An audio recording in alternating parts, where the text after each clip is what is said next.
सध्या परभणीच्या जिंतूर तालुक्यातील सावरगाव तांडामध्ये आहे आणि या ठिकाणी ह्या सगळ्या महिला आहेत त्या डोक्यावर हांडा घेऊन आहेत. आजी काय पाणी भरायला आल्यात? हो बरं. पाण्याचा लय त्रास आहे आम्हाला. हम्म. कोणत्याही टायमाला यावं लागतं पाण्याला. काहून गावात पाणी नाही का? कशाचं पाणी आलं? हम्म. नाही पाणी गावात. पाण्याची सुविधा आहे पण नळ बी नाही काय नाही ते गव्हा सुटतो. हम्म. हा पाणी सुटत नाही. पाणीच नाही सुटत नाही कधी पाणी सुटत नाही काय नाही मथारा कोथारा झाला दादा होणे हम्म. काय किती नाही वर्षापासून पोरं- परिस्थिती आहे, आजी? 4-5 वर्षापासून आहे. मला इतका बोर नाही येत रे बेटा.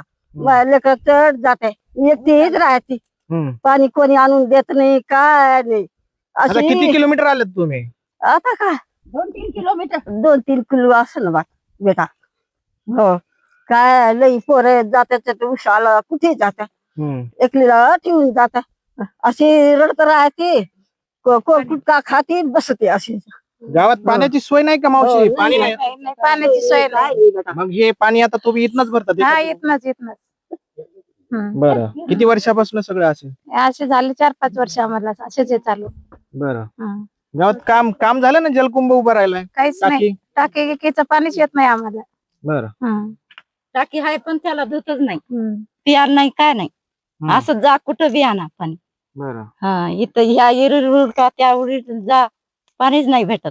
बरं. हा आता असं दिवसभर जाणार असंच का? असं दिवसभर काम नाही काय नाही फक्त पाणी आणायचं आणि घरी बसायचं. बरं. हा काय मागणी काय आता सरकारला? सरकारला पाण्याची सोय पाहिजे आम्हाला.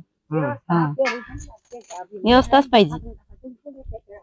आजी पाणी भरायला डोक्यावर हांडा. पाणी भरायला कुठं पाणी आहे पियाला खायला काय नाही पाणी नाही काय नाही मग आम्हाला. जनावरांना पाणी माणसालाच नाही वाटत. माणसाला नाही कुठे जनावर पाणी पाहिजे असं जाणायचं माणसाला पियाचं. जाण्याचं माणसाला असा हांडा घ्यायचा रे याच्या पाण्याला इतकी सोबत तरुण आहे काय पाण्याची परिस्थिती मित्रांनो? सर आमच्या गावात असं एवढं प्रॉब्लेम आहे. आम्ही भर उन्हाळ्यात येतो इथं कारण की आम्हाला संध्याकाळी जर आलो तर पाणी इथं भेटणार नाही. एक भांडा घेऊन येतो आणि आम्ही पाणी भरतो आणि पाणी भरल्याच्या नंतर आम्हाला ही पण भीती आहे आता उद्याचं काय होणार.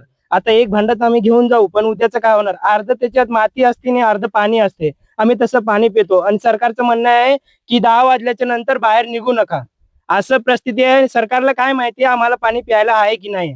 आम्ही इथं दरदर होते बघा आमची विहीर बघा कशी पडलेली विहीर आहे तरी आम्हाला पाणी पिण्यासाठी नाही. आमचं सरकारला एकच मान्य आहे की सर आम्हाला फक्त आणि फक्त सावरगाव तांड्यात आम्हाला पाणी पाहिजे बस एवढी सुविधा आम्हाला पाहिजे. दुसरं काही नको आम्हाला. सरकार काही करू आम्हाला त्याच्याशी मतलब नाही. आम्हाला पाणी भेटलं तेवढं सगळ्यात मोठी गोष्ट आहे. आणि हे बघा आमच्या आई आहे एवढे ते लोक आमचे सगळे उसाला जातात. आम्ही काय आमचं तांडा जे आहे ते खूप गरीब परिस्थितीतून निघालेलं आहे आणि आम्ही एवढ्या उभार उन्हाळ्यामध्ये येतोय पाण्यासाठी. केवळ आम्हाला 1 ग्लास पाणी भेटावं आणि आमच्या फॅमिलीला पण पाणी भेटावं म्हणून आम्ही येतोय. ही परिस्थिती आहे. घोटभर पाण्यासाठी या नागरिकांना वनवन भटकंती करावं लागतं. आता प्रशासन याकडे लक्ष देत नाहीये.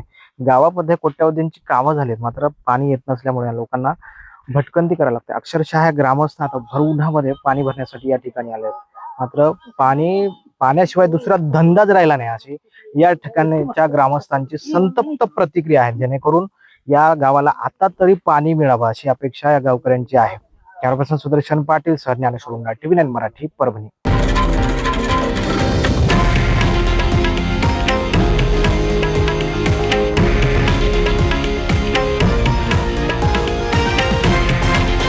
हे आहे देशातील नंबर 1 न्यूज नेटवर्क आणि आपण पाहत आहात TV9 मराठी, एकमेव.